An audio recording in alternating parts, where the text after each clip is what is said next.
So we're here at the Cathedral of St Peter and St Paul at Clifton, and behind me you can see the work of Henry Haigh, and this was his only known Dalle de Verre window, or windows I should say.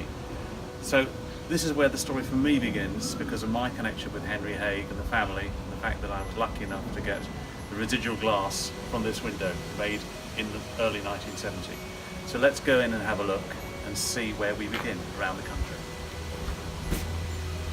Henry Haigh was one of 28 artists who created Dalle de Verre windows in the UK. These men and women, mostly English or French, created some outstanding piece of ecclesiastic art in glass, and Henry's work is my favourite. This project was born out of a realisation that Dalle de Verre stained glass is unknown to most of the nation as a unique art glass form, and to present a case for its value not only as a craft, but that these windows have a real cultural value. The majority of its use was for windows in parish churches and cathedrals like this one, of both Anglican and Catholic faiths, along with a few synagogues, all built after 1955. We're now going to go for a trip across England and look at the second of 4 parish churches that have Dalle de Verre stained glass and a story to tell. So we'll begin by travelling from this amazing space in Clifton to another part of Bristol, Hartcliffe. This is the story of a once unremarked upon window that acquired a cultural connection because of its conservation. St Andrew's in Hartcliffe, Bristol has been vandalised many times over the 6 decades since it was built, the last time in February 2017 when something was thrown through this stained glass window. After some investigation by the church warden, it was discovered that the window's form was in fact Dalle de Verre, and as such was considered fairly unusual, as not many churches in the UK have windows of this type, and there is only one other in Bristol. In March, I received an email inquiry about the possibility of restoring this window, and this is how that story unfolds. Here you can see the damaged panel being removed from the concrete mullion. When doing this, consideration has to be given to keeping what remains as intact as possible while not damaging the surrounding structure. To do that, the panel was taped up on both sides where there was damage to the resin matrix, and then the mastic that was holding the panel in place was carefully cut through using an angle grinder and multi-tool. As the panel had such a large hole in the middle, it was decided to cut it in half through a section of the resin. Then, after removal and its return to the studio, each piece of glass, whether already loose from the resin matrix or still within it, was numbered and catalogued. The resin matrix was then cut up with a bandsaw, as you'll see.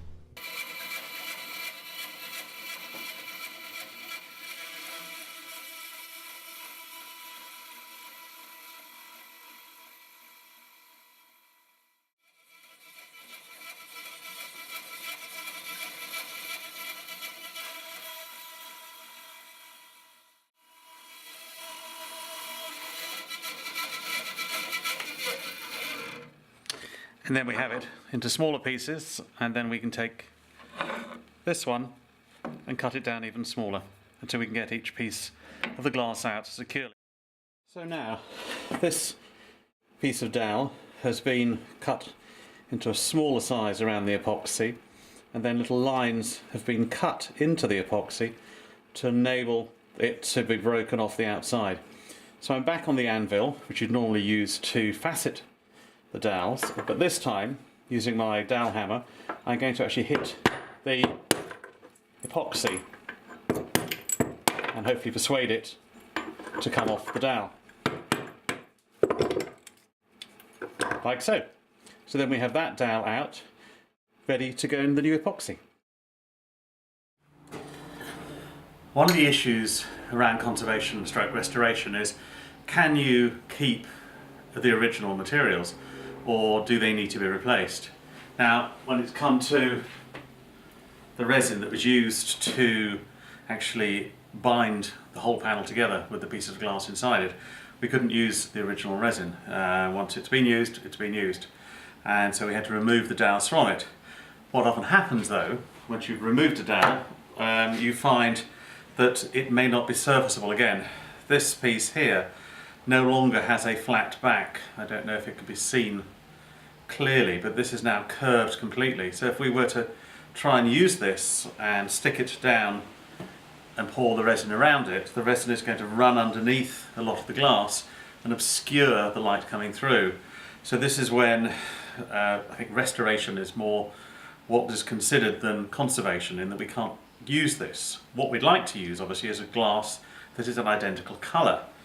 English antique glass used to make this colour, which was not too dissimilar to the original. Unfortunately, they no longer make that. The nearest we can get is one from Lambert's, which is quite significantly different in colour. I don't know if you can see that on there, but this original glass is much paler. That's much darker. So there is the question, should we just try and use what we've got? But if it fails, you're going to end up with something that has got so much resin underneath it that you're not going to see the glass anyway. So my choice would be to replace it with as near as possible. Another example is this piece here, which, though is completely flat on the back so no resin can get underneath, has actually chipped quite significantly on the front. But when investigating, I can see the chips have not actually come through to the surface. They're actually still internal in the glass. So we're going to stick with this one and use it, even though it's virtually identical to the piece of Lambert's here. And then we come to bits, as in the bit here, where the piece of yellow that was in there was completely smashed and was absolutely not usable. And so we've got a yellow, again from Lambert's, which thankfully is identical to the yellow that was used in there. So we've got something that won't look as though it's missing or being replaced rather at all, and we've got other pieces that, in hopefully the grand scheme of things, will actually not show up that badly as different, but they are. So again, it's like conservation restoration. We're conserving the entire window and the major element of it, which is the glass, not the resin. But in doing so, we are doing a restoration job, because we are replacing all the resin, and where needs be, we are putting a glass in that is not identical, but as close as possible to the original. Now that all the replacement glass has been cut and faceted, it and the original is ready for the resin matrix. To do this, a former the size of the panel is laid out over a copy of the cartoon that shows the placement of each piece of glass. That cartoon is covered with a sheet of polypropylene that is itself painted with latex. The latex is painted onto the plastic sheet and up the sides of the wooden battens of the former, so that once the resin is set, it can be removed from the plastic and wood. The resin is a 3-part epoxy that has been brightened, in this case, by the addition of titanium oxide. It is poured through a piping bag around the cut dowels that have been stuck in place by painting their undersides with latex, thus forming a barrier around the edge of each piece of glass. The resin is left to harden for 48 hours before the panel is removed from the former. Once the resin has set, the panel is removed from the wooden battens and plastic undersheet, and the underside is cleaned to remove the latex. This can be a laborious task, but by energetically rubbing the latex, it can be removed, leaving absolutely no residue. So behind me is the Dalle de Verre window, 5 panels, and there's some interesting things that we found out about this when I went to the National Archives and got the Joseph Bell and Son archive out there. Joseph Bell and Son was the stained glass studio in Bristol that made these windows. And though you can't really tell from here, the middle of the 5 panels was actually made in 2 sections. Because when this was commissioned, the parishioners, or the church, could not actually afford the full price of all 5 panels at one time. So they actually commissioned 2.5, and then when they had the additional funds, they had the other 2.5 put in. Also, as we'll discover later when we're talking to 2 of the parishioners here, there's something intriguing about this window, which is unlikely to be the case in any other Dalle de Verre window. But this is what it looks like now. This is as it should be. The repairs to the right-hand panel, as you're looking at it, actually have come out so that we don't know that there have been any repairs, which is obviously when you're talking about conservation and restoration, that's ideally what you're looking for. What does it mean to you to have that kind of window in this church? The congregation, me included, it's our window. We love it, don't we? It's on the south side of the church. Couldn't have been better placed. When the sun's shining, we get a rainbow right across the back of the altar. Right. And it's absolutely fantastic. It's our window. And if ever this church is pulled down, they'd have to save it because it's beautiful. Yeah.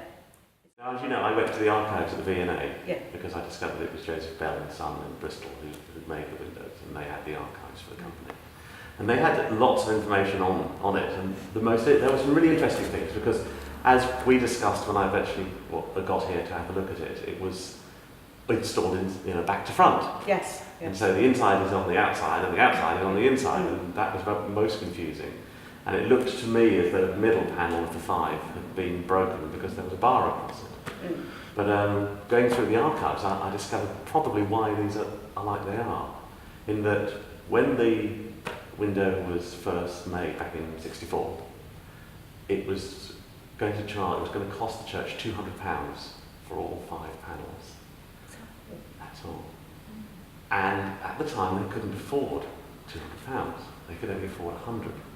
So what they had done was they had 2.5 windows, 2.5 of the panels made and installed, which is why the middle one has a bar across it. It's nothing to do with the fact that it was broken and they put that to strengthen it. They actually made the middle one as half a panel, which seems really odd to me. Because there wasn't a lot of money in the church, what they decided to do when they wanted it installed, that there were parishioners at the time who worked in various trades, and they decided to fit the window themselves. So the parishioners just fitted it themselves, and unbeknownst to them and everybody else, they decided to fit it back to front. No, that's amazing because it really makes it individual, doesn't it? Yeah. You have the only one that's probably ever been made in like half of it at one go, and then put it back to front as well, I suspect. It would be really interesting if we ever discover that again. What the archive also tells us is how many hours that they spent making that window. What would be really interesting is to equate those costs from then, the £200, what would it cost now? And what would I charge for the amount of time that they say they're going to do to make it, and then the amount of time that I would make it. And if you go from inflation from 1964 to now, 2017, the window would be costing you £2,833. It's worth more. It's worth a lot more than that. Because then I worked it out at my rate for the amount of hours that they spent making it, and it would come out at £53,261. Oh, crikey. I've made a rough guess because of the cost of replacing one panel. Yeah. And I came nowhere near that. Well, I looked at this and I thought this seems extremely expensive, even for me. And so I thought, how many hours would I actually spend on making that window? And I reckoned in the end, if I was going to do it, I would be charging £32,740. The thing is, we've been here so long in the church, we sort of take these things for granted that the window's just there, don't we? Without really thinking much about it. It's great in a boring sermon when the sun's shining. You've got something to look at. Absolutely. To recap, this was Geraldine's impassioned message about the Dalle de Verre window at St Andrews. She said, "It's our window, we love it. And when the sun is shining, we get a rainbow right across to the back of the altar, and it's absolutely fantastic. It's our window. And if ever this church was pulled down, they'd have to save it because it's beautiful." She also mentioned that the congregation had had no idea about its construction and had assumed it was a cheaper type of stained glass. For me, these two statements tell a very important story that I believe church authorities ignore when it comes to the value of their building stock. During World War II, the then Bishop of London set up a commission to consider what to do with bombed churches. Neither the church nor the diocese had any compulsion to pay special heed to the additional social, historical and other values placed upon religious buildings by a wider society, especially when these values were not supported by additional funding. How sad it is if this is still the case, because here we see two parishioners articulating their love for their church and especially this amazing window. In fact, their love for this window does not need to be qualified by monetary worth, just the very opposite. So perhaps it is worth investigating whether the current Anglican authorities still believe that the values of the wider society are not worth considering, and therefore can stakeholders of Dalle de Verre windows have any influence over whether conservation or restoration is undertaken. Then again, perhaps today's church should be as concerned about restoring the very few Dalle de Verre windows as the Bishop of London was about Wren churches during the Second World War, as he considered those to be contributors to national identity.